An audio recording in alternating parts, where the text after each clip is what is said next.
Hi, and welcome to another amazing episode and a spotlight where I am shining a light on people who are doing amazing things in their business, in their career, and in their life, with the hope that it will inspire you and delight you and give you maybe a few clues for your own road ahead.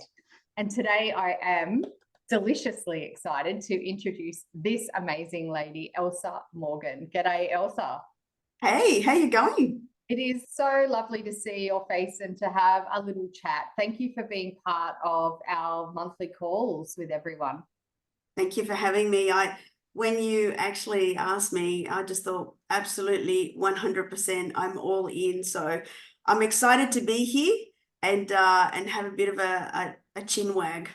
Sounds great. Now, for everyone who's listening, these monthly calls kind of have a bit of a twofold way about them. So one is that they're 50% inspiration, and I know you're going to be inspired by what Elsa has to share and her amazing story and trajectory.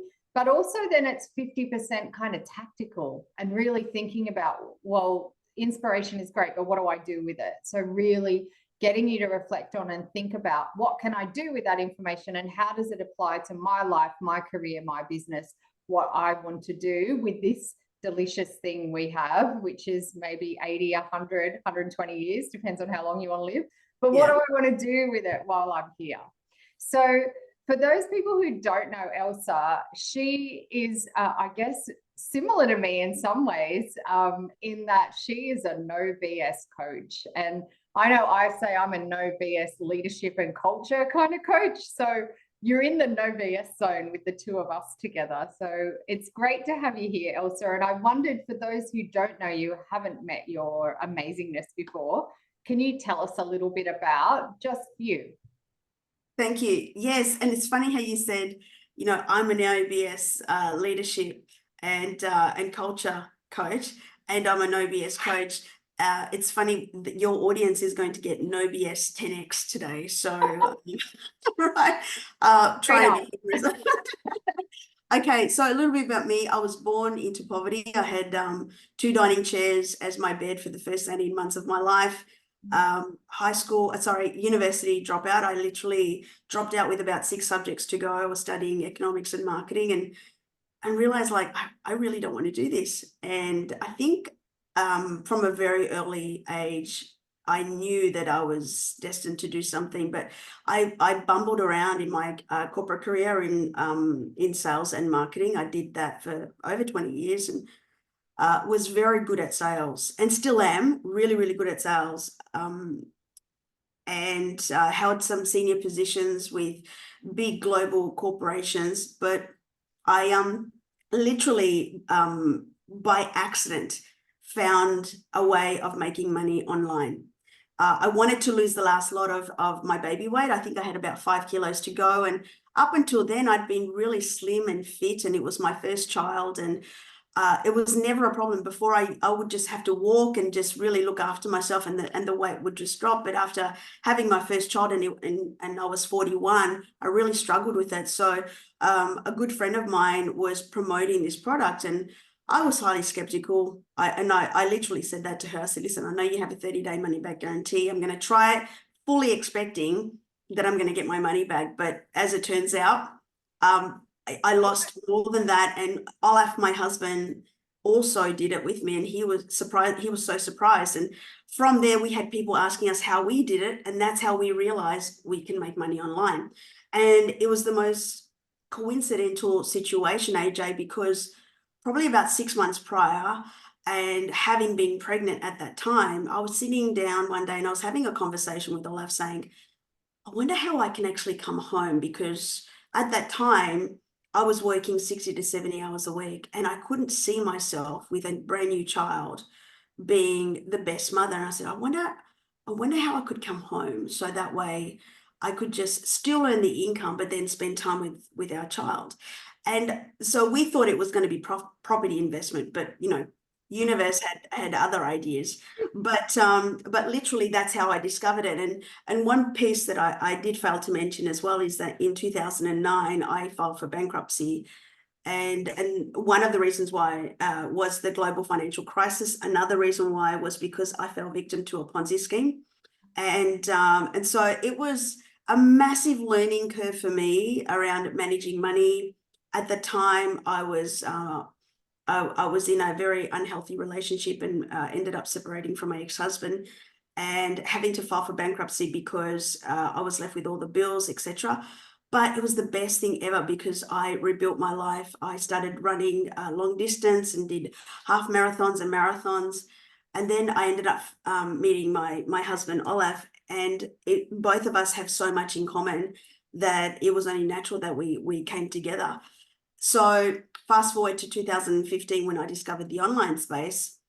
I thought I knew it all because I'd done the sales career and I'd have been so successful, but building a business online is very, very different to having a sales career or corporate career. You really need to learn how to manage yourself. You really have to learn how to really connect with people on a different level than in the corporate world. And having come from a sales career where you want to be number one and you want to be seen by all of management, and it's really about you driving your career in the online space. I really had to flip the camera to face outward and make it about my clients, my audience, my niche. And that was a massive growth and learning curve for me. So I found myself in the first 3 years just doing it all wrong. Like I was plastering my business all over and writing these ridiculously long messages and eventually became coachable, meaning I let go of what I thought of all the things that I knew and that I thought that would be good enough for building my business online, and started to learn the right way.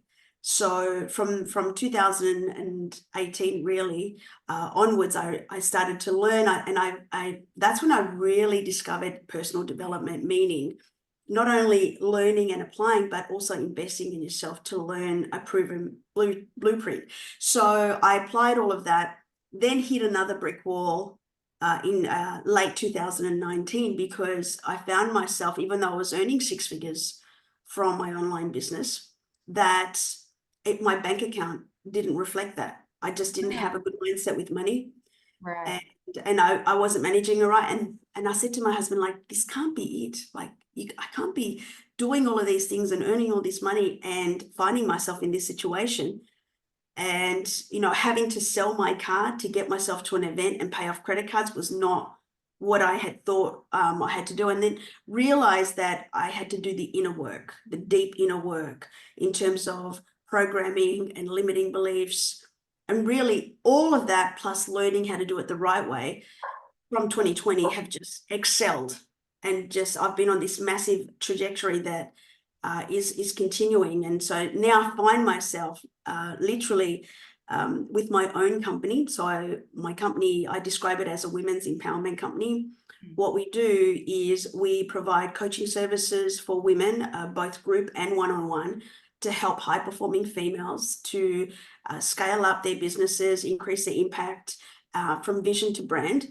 We also provide events. We create events for women, so then that way they have access to global speakers and knowledge, etc., and also book collaboration. So we have, women share their stories on a global stage and give them presence, etc. But I launched that in 2021. We've definitely achieved well and truly over $1 million in sales since then. And we're now working towards a framework where we're scaling towards $5 million and beyond. And that is a medium to long-term game, well, really short to medium-term goal. But once upon a time, for me to be able to say, hey, I'm building my business to $5 million would not even come out of my mouth. Yeah. And now I say it with such conviction because of the road that I've taken. And so that's why having opportunities to collaborate with you and be on this episode I think is so important, because I want to showcase to women, just like you've experienced, AJ, that we're not the exception. In fact, what we want to do is show women that this could very much be their norm.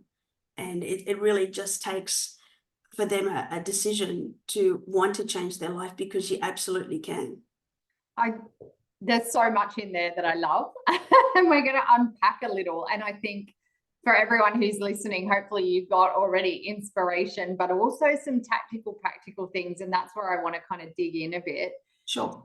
From that early part in life, like hearing that you went bankrupt, had to declare that. I think while most people who listen and are part of this program and podcast tend to be professionals, they no doubt can also relate to the relationship struggles and challenges as well. And I know in my corporate career, I ended up having burnout and extreme adrenal fatigue.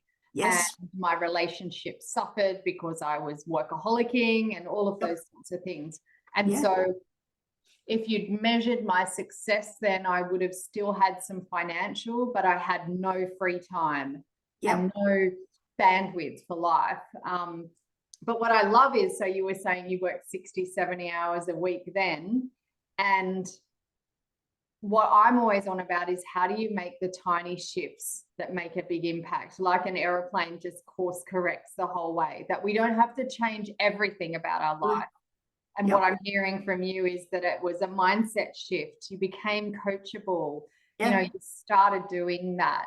So going back, what were the top 2 or 3 main challenges that you had to face and overcome for you to then build to where you're at now? What would you have said were the big challenges? You know, firstly, from the bankruptcy piece, I hid that from a lot of people. I think only 3 or 4 people knew for a very, very long time. Right. And it was so filled with shame. I've had so much shame around that because I had a successful sales career and I was, seen as a high-performing individual around, my family and my friends. Although my parents knew and my brother knew, so it wasn't that I was hiding it from them. I just felt like, wow, if people really knew who I was, maybe they wouldn't be speaking to me. So this was part of my limiting beliefs prior to me doing that internal work. So it wasn't until I became coachable and my mentor said to me, he was talking to me about how I could show up on social media, etc. And then he said, tell me a little bit about your story. And so I was telling him, I said, hey, I was born into poverty. I had 2 dining chairs. And he goes, wait, what? And I said, yeah, like I was born poor. And he said, why don't people know that? And I said, do they need to know that? And he said, well, yes. He said, a lot of people use that as a reason for them not to succeed. And he said, okay, he said, tell me a little bit more. And I said, well, I filed for bankruptcy in 2009. And he said, what? And he said, and he said, so you've been born poor, you filed for bankruptcy, and now you're building a business, you've got success online. Do you know how many people you're going to be able to help with just those 2 things? Yeah. And so when I understood that, I then had to make peace with the bankruptcy piece because I had to realize that this was actually for my benefit. And I think, and at that time, I had read Think and Grow Rich maybe about 4 or 5 times. Yeah. In one of the chapters, it talks about how these challenges are the assets for your benefit. And that's when it landed. That's when it really landed for me, how my bankruptcy was actually going to be something that I could then flip and go and help a lot of people who may not necessarily have been bankrupt, but they're in financial struggle or they're at the bottom of the barrel at some point in time in their life, and how they can just step by step, which is what I did, is literally just every single day was another day. And at that time, because I was not feeling the best, but that was the mindset shift that really helped me. And then it was about announcing it to the world and being okay with people knowing, but I didn't expect the amount of people that related to it. And I realized then, like, this is my mission. This is how I'm going to be able to serve and help people in the online space who feel like they're not worthy of success, either because they are in highly successful careers and they don't want to take a chance on themselves like I did and totally walked away from my sales career in 2018 to go all in on this. because they feel like, what if I fail? What if it doesn't go? What if it doesn't go to plan? And then the other group would be those that are at the bottom of the barrel, those that are bankrupt, those that are living paycheck to paycheck. Because I was both working 60 to 70 hours a week, like you said, adrenal fatigue, really tired, had nothing left, but also having been bankrupt as well. But then demonstrating to both groups of people what's possible when you actually back yourself. And I think that is the key that I even find to today, is people have these aspirations to want to change their life. They want more time with their family. They want to be able to make choices, and really spoil themselves and do things like, for example, us going to Hawaii for a conference, for example, right? And going to Taylor Swift, I believe. And going to Taylor Swift in Singapore, because this is my daughter's idol.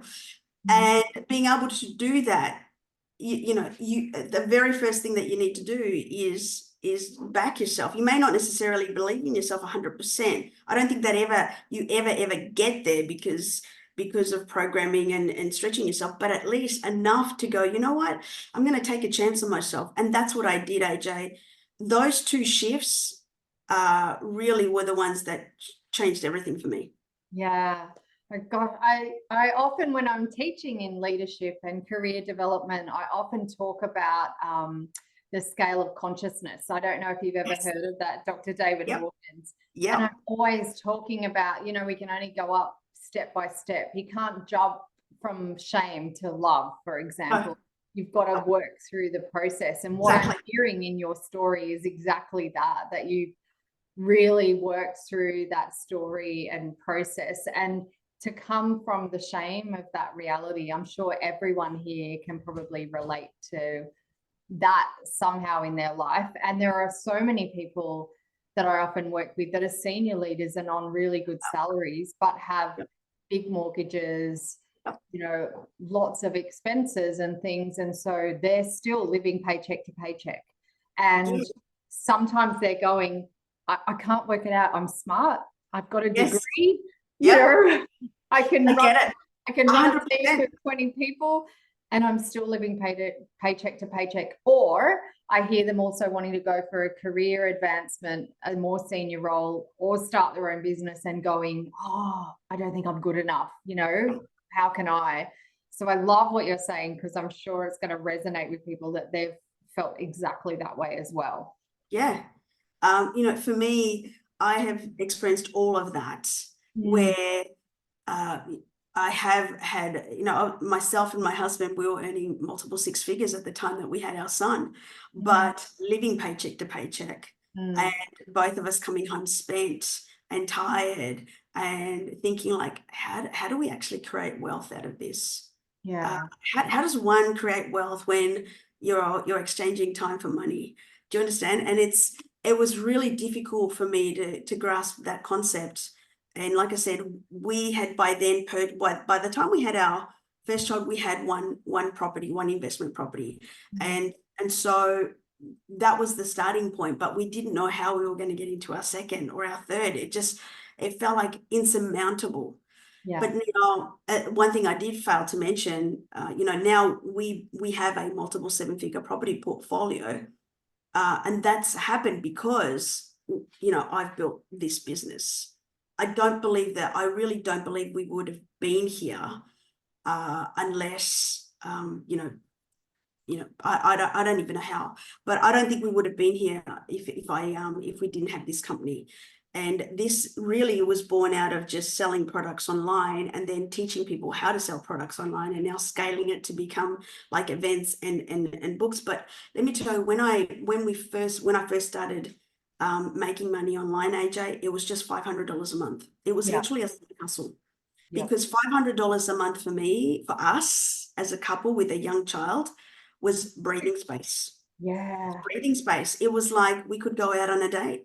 We could make an extra payment on our credit card. We could potentially start saving for a trip, because we were like most people who are earning high salaries, because you get taxed more, right? And you don't get the benefits when you have children when you're at the highest tax bracket, because you don't qualify because you've exceeded the threshold. So whilst everyone says, oh, you're earning good money, but yeah, you pay for everything. Yeah, that's right. I'm not retaining it. You go to the doctors, you pay, everything costs. Yeah. And then you've got to get a bigger car that's safer, and then that costs. Yeah, it's like a continual thing.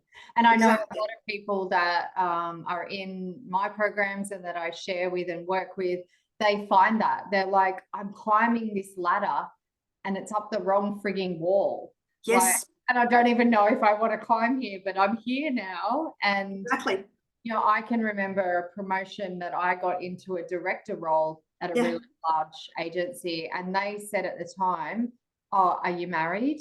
And I was like, yes, because I was at the time. And they were like, oh, probably not by the end of it. And I was like, really? And they were like, no one's relationship survives the C-suite here.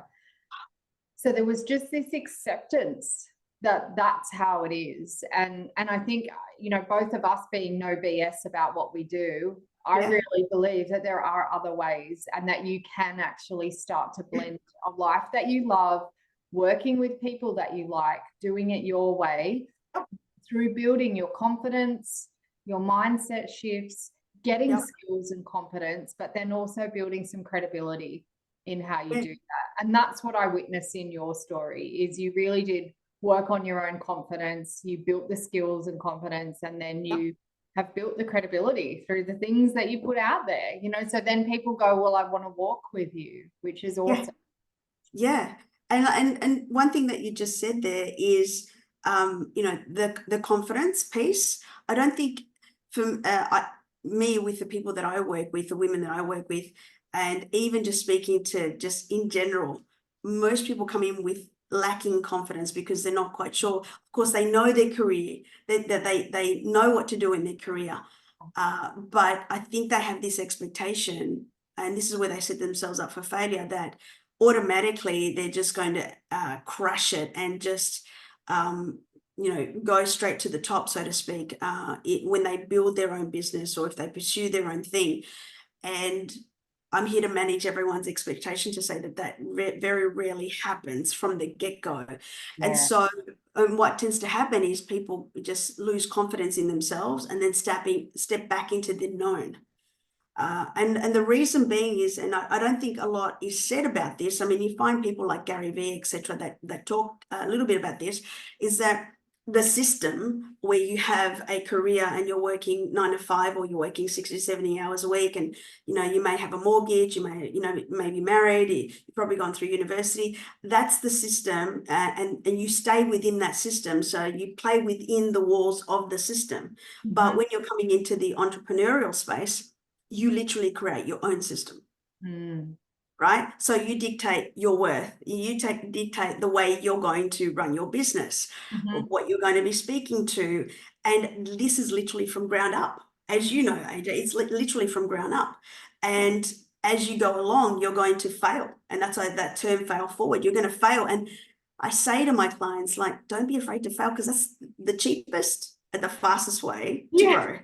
That's the cheapest and the fastest way to grow. So if you screw up, celebrate, because you've just learned something that no textbook is going to prepare you for, right? Exactly. So for those that are listening or watching, I just want to encourage you, if you've attempted to get into the entrepreneurial space or do your own thing, or you're thinking about it, if things don't go to plan, celebrate that, because they're not meant to go to plan at all. It doesn't happen that way when you're building your own thing. It's not like you're building, you create a plan and it goes exactly as the plan. In fact, 99% of the time, there'll be things that you don't even expect. Things will come out of left field. It won't ever go to plan. And it may take you 10, 20, 30 times to achieve a goal. But the beauty about all of that is how you grow. Your mindset today is going to be completely different in 6 or 12 months' time. You'll be a different version. The people that you get to help, the decisions that you'll make for yourself in terms of how much time you want to work, whether you want to work in Australia or you want to work in Bali or Singapore or whether you want to work, have Mondays off on a permanent basis, whether you want to, like I have, retire your spouse. I retired my spouse last year. And so you get to do all these things, but it does require you to, level up, work on your mindset, just take a chance on yourself and surround yourself with really good people. And then the last thing that I would say to that is, like AJ offers, is a proven blueprint. Because if it's worked for AJ and all of her clients, it's going to work for you if you implement. You've just got to make the commitment, invest, and do the work. Do the work. The investment is one step. Doing the work is the biggest step of all, and just sticking to it. And that's how you change your life. 100%. And I think it works entrepreneurially and also for the career people. Oh, yeah. So I know for myself, like when I jumped out into entrepreneurial space, I went from representing a very big company to then representing myself. And that's where all my shit came up. Because like in my first year of business, I went from a big 6-figure salary to making 28 grand in my first year and working like a dog. And it was all came down to a lot of it being about beliefs, my own reflection, my sense of self-worth, and the fact that I was representing myself and not standing with a big company logo. Exactly. So there was a lot there. But in the same way, when I had career advancement opportunities, there were many that I didn't take, even though other executives were saying, you should apply for this job, you'd be great in this, because I would look at the job description and go, oh, I don't fit 2 of those criteria yet. And what I know for sure looking back is that every time you do back yourself and step in, you grow into it and you get to shape it your own way. Whatever is written on the piece of paper, it never turns out anything like that. And oftentimes it's a guide, right? Exactly. And to those people that to that point, AJ, the way that I look at career advancement is that's a guide. Like the job descriptions are a guide, and the way if there are elements of a job description where you want a promotion, I would use that to your advantage. One is you position yourself to say, hey, you call yourself out in the interview and say, hey, these are the areas where I see myself growing, so I'm committing to whatever is necessary, like whatever the company provides for me to be able to learn these skills, grow these skills, or get to the level that is required. But more importantly, these are some other skills that I definitely know I can bring to the role that will complement and perhaps make up for some of these areas that I don't have right now. And always go in with a 90-day plan. Like that's my biggest advice to people, especially because that shows that you've already thought about it. Whenever I've had promotions, it's because I went in with a 90-day plan or a plan of how I saw that role evolving and what I could add value to, because that way they can see your expertise, your skills, your knowledge outside of just your resume and outside of just the job description. They see you in action. And so, like AJ said, people see your greatness, even though you don't see your greatness. And you may say, yeah, but I don't have that. But maybe they don't need that. That's what they've seen in the past. Exactly. And this is what people have had in the past, but that doesn't mean that that's what they need in the future.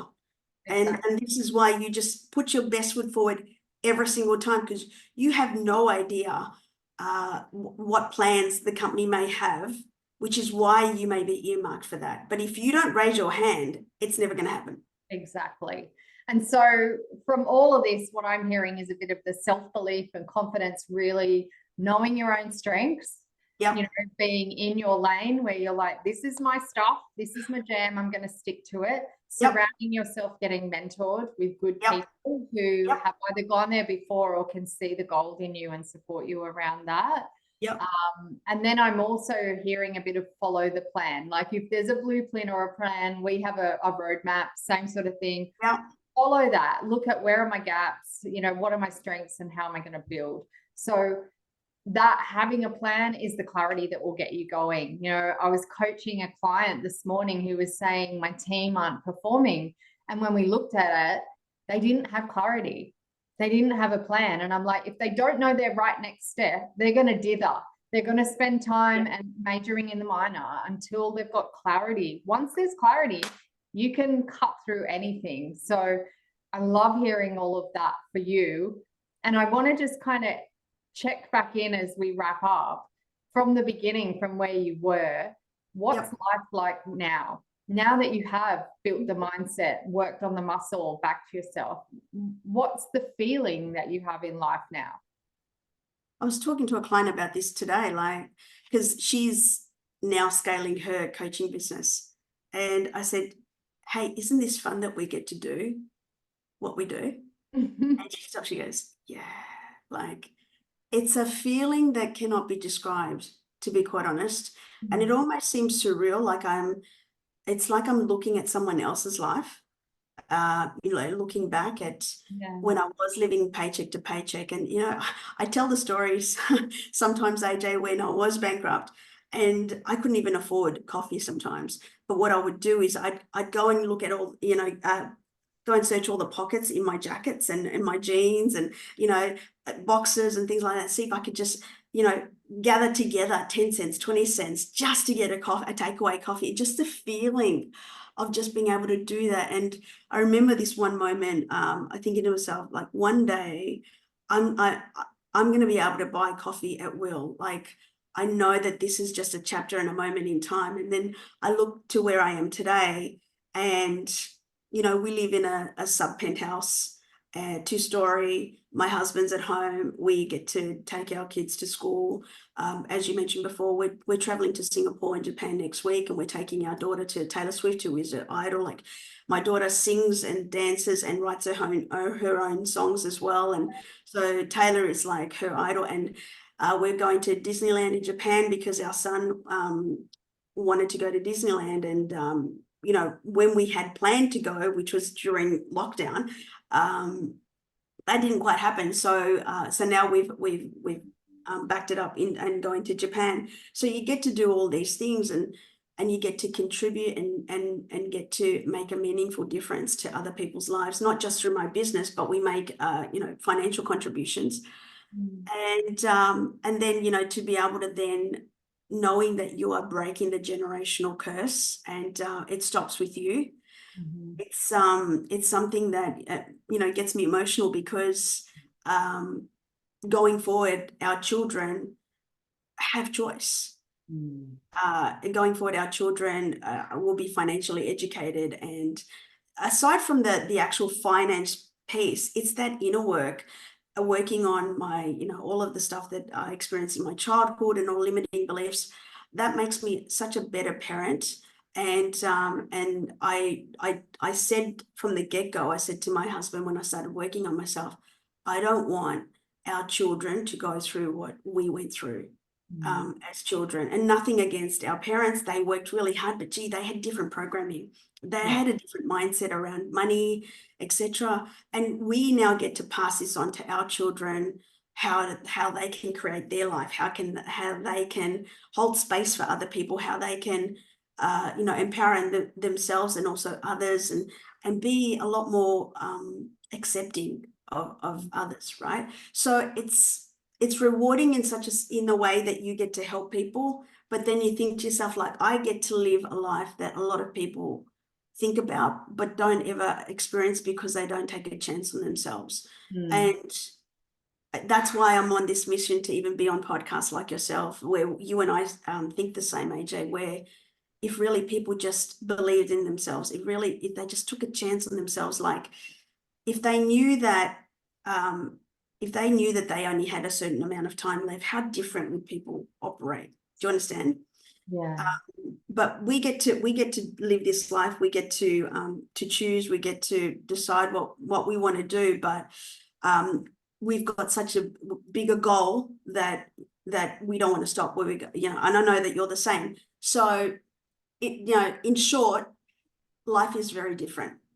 And I get emotional talking about it because it's been a challenging road, but I'm glad that I'm here. So grateful for your humanity and sharing from the heart. and I know that this will have touched others as it's touched me. I can still remember a psychic, the first one I ever went to ever in my life. I was like, that's too woo-woo. And they said to me, the first half of your life will be entrapment, because the second life will be freedom, and you won't appreciate the freedom without entrapment. I just got goosebumps. I literally just got goosebumps. Yeah, and just hearing you share it just reminded me of that, because we do get to choose, but often our programming, our own self-beliefs of what we think we're worthy of, deserve, all of those things mean that we often cramp ourselves and hold ourselves back. And if our only desire through doing things like this is that you, listener, goes and takes away a little bit and thinks, I'm going to work on my mindset, or you know what, I am going to put my hand up for that promotion, or you know what, I am going to start that business on the side, or I am going to start saving for an investment property, then please don't dilly-dally. Like, we have this one delicious life. Yes. Get into it, you know, find a way that juices you, build on your strengths, because there will never be another individual exactly like you, and there's a gift in that. And so you know, thank you for sharing. Yeah. If I could just, it's just one thing that I had a mentor just say, what you just said about the entrapment and the freedom.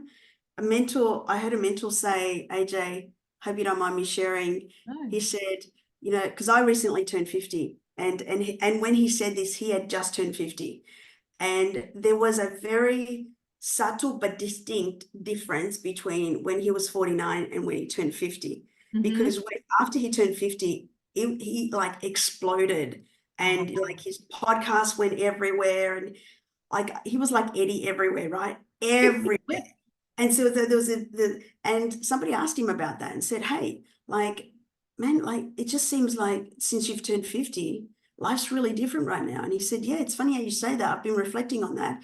He said, I truly do believe there comes a point in time, and it happens a lot to people when they turn 50. It's like they either do one of two things. They either regress because they think about all the chances that they missed leading up to their 50, and they go backwards and just sit in their pity and never really achieve their potential because of that. Or there's the other group that go and crush life and achieve all the things, because they know now that I've got the rest of, you know, the balance of my life now to, you know, do what I want to do. And I've got 50 years of, how can I say it? I think he said something like, you know, experience, or like, what is it, like, you know, the training ground kind of thing. Yeah. And now it's like stepping up and just going for it. And he said, and that's where I'm at. And I think I'm the same. I just turned 50, and I really do believe that the next 50 years and beyond, like you said, is going to be the best ever, because I know that this is when you grab hold of life and just go for it. And start letting go of all of the BS of everyone else. And I'm on the underside of the 50, but I'm getting close. And I say, I'm letting my gray come in. And that's been a bit of a thing for me, where it's like, I've earned these wisdom stripes. Yes. And I'm going to wear them, you know, and there is kind of a no longer conforming to what other people think, to what society thinks, and just going, damn it, like, this is me, and I'm going to use that for the betterment of myself and others wherever I can do that. So I high five to you. We're on the same page. Thank you so much for your sharing. I'm hoping everyone's listening. I really want you to pause and think, what are your key takeaways from today, and what are 2 actions you will take straight away when you hang up from listening to this, you stop the podcast, whatever it is. I really want you to think about, what do I take away from this, and what will I do? Like, put it into action. You know, the universe loves speed. It loves it when you get out and do stuff, and where you put your money where your mouth is, because you are 100% worth it. Elsa, you're a gem, you're a goddess, and I can't wait to see your continued success with your books and all of those things, and how you help women. For those who are listening and going, you've planted a little seed for me, how can they find you? What's the best way to find you? Well, you can, best way is to go to my website, elsamorgan.com. And it's all starting point is there. You can also go to my podcast, which is on Apple and Spotify and also YouTube, Elsa Morgan, the Consistency Queen. So they're the two best places. But honestly, AJ, it's been such an honor. I really appreciate you having me. Yeah, love it. Thank you. So check out the Consistency Queen. That's what it's all about. One foot in front of the other. Tiny shifts that can land you on planet Moon. Thank you. Bless you. Bye.